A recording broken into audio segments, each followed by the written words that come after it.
دوستوں اور بھائیوں کے لیے ہے جو اپنے والدین کو صرف اس لیے ناراض کر دیتے ہیں جب وہ سوال پوچھتے ہیں کہ تم کہاں گئے تھے۔ تو اکثر آپ کو پتا ہے کہ لوگوں کا کہنا ہوتا ہے کہ میں فلاں دوست کے ساتھ تھا، فلاں دوست کے ساتھ۔ آج اس دور کے اندر یاد رکھنا کوئی کسی کا دوست نہیں ہوتا۔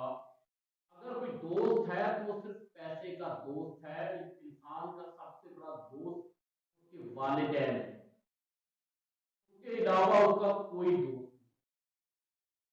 ایک مرتبہ ایک لڑکا رات کو گھر کافی دیر سے آیا، اس کی ہر روز کی روٹین تھی کہ وہ لیٹ آتا، گھر والے جب بھی پوچھتے کہتا فلاں دوست کے گھر میں تھا، فلاں دوست کے گھر میں تھا۔ اس رات وہ تقریباً 2 بجے کے قریب گھر کے اندر آیا تو والد نے پوچھا کہ بیٹا کہاں تھا؟ اس نے کہا میں فلاں دوست کے گھر میں تھا۔ والد نے کہا میں تمہارے دوست سے ملنا چاہتا ہوں۔ اس نے کہا اس وقت تو رات کے 2 بج رہے ہیں، تو میں آپ کو اس سے ملوا دوں۔ آپ نے کہا نہیں، میں ابھی اور اسی وقت ملنا چاہتا ہوں۔ آپ کے اصرار کرنے کے بعد بیٹے نے مجبوراً ہاں کی اور اپنے والد کو لیا ساتھ اور اپنے دوست کے گھر گیا۔ دروازہ کھٹکھٹایا، پہلی دفعہ میں تو کوئی آیا نہیں۔ جب دوبارہ دروازہ کھٹکھٹایا تو بالکنی سے ایک بزرگ آدمی، ایک بوڑھا آدمی جھانک رہا تھا۔ پوچھا کون ہے؟ اس نے اپنا تعارف کرایا کہ میں فلاں لڑکا ہوں، میں نے اپنے دوست سے بات کرنی ہے۔ کہتا وہ تو سو گیا ہے، اس وقت کیا بات کرنی ہے، صبح آ۔ اس نے کہا کہ بڑی ضروری بات ہے، ایک ضروری کام ہے، آپ اسے اٹھا دیں، میں نے اسے ابھی ملنا ہے۔ اس نے کہا نہیں آپ جائیں، صبح ملنا۔ اس نے وہ بہانے لگائے، اپنے ضروری کام، اپنی مصیبت سب کچھ بتایا۔ اس کے والد نے دوبارہ رپلائی کرنا ہی گوارا نہیں۔ بڑی شرمندگی ہوئی، پریشانی ہوئی۔ اس کے والد نے اس کو کہا کہ بیٹا اب میرے دوست کے پاس چلو۔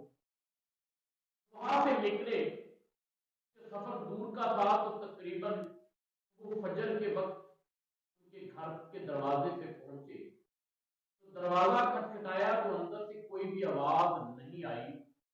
لڑکے کے باپ نے زور اور آواز سے کہا کہ خیر بھی میں اللہ دیتا ہوں، پھر بھی آواز نہیں آئی۔ بیٹے کے اندر بھی ذرا فخری انداز آ رہا تھا، ایک لہجہ تبدیل ہو رہا تھا، یہ نہیں کہ میرے باپ کا دوست بھی میرے دوست جیسا نکلا۔ کچھ دیر گزری، چھوٹی کے لاٹھی کے زمین پہ لگنے کی آواز آ رہی تھی، جیسے کوئی چلتا ہوا آ رہا۔ ایک ادھیڑ عمر کا آدمی، ضعیف آدمی، اس نے آ کر دروازے کی کنڈی کھولی اور آتے ہی اپنے دوست کو گلے لگایا، معذرت کی کہ میں معذرت چاہتا ہوں کہ میں نے کنڈی لیٹ کھولی، تم نے 27 سال کے بعد آ کر میرا دروازہ کھٹکھٹایا تو مجھے لگا کہ شاید تمہیں پیسوں کی ضرورت ہوگی، تو میں اپنی جمع پونجی لے کر آنے کے لیے دیر ہو۔ میرے ذہن میں سوال آیا کہ شاید کسی بندے کی ضرورت بھی ہوگی، تو میں نے اپنے بیٹے کو اٹھایا۔ میں دروازے سے تمہاری طرف بڑھنے کے لیے نکلا تو میرے ذہن میں آیا کہ ہو سکتا ہے پنچایت کا معاملہ ہو، تو میں نے اپنی پگڑی بھی ساتھ لی۔ بتاؤ تمہیں کس چیز کی ضرورت ہے، پیسے دوں، میرے بیٹا ساتھ چلے، میری ضرورت ہے، کس چیز کی تمہیں ضرورت ہے؟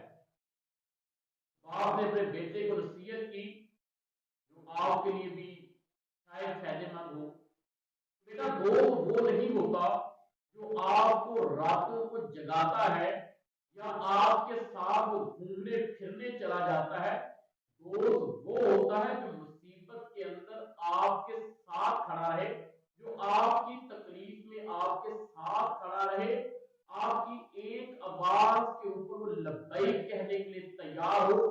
اگر کوئی ایسا دوست ہے تو اس کو دوست رکھنا۔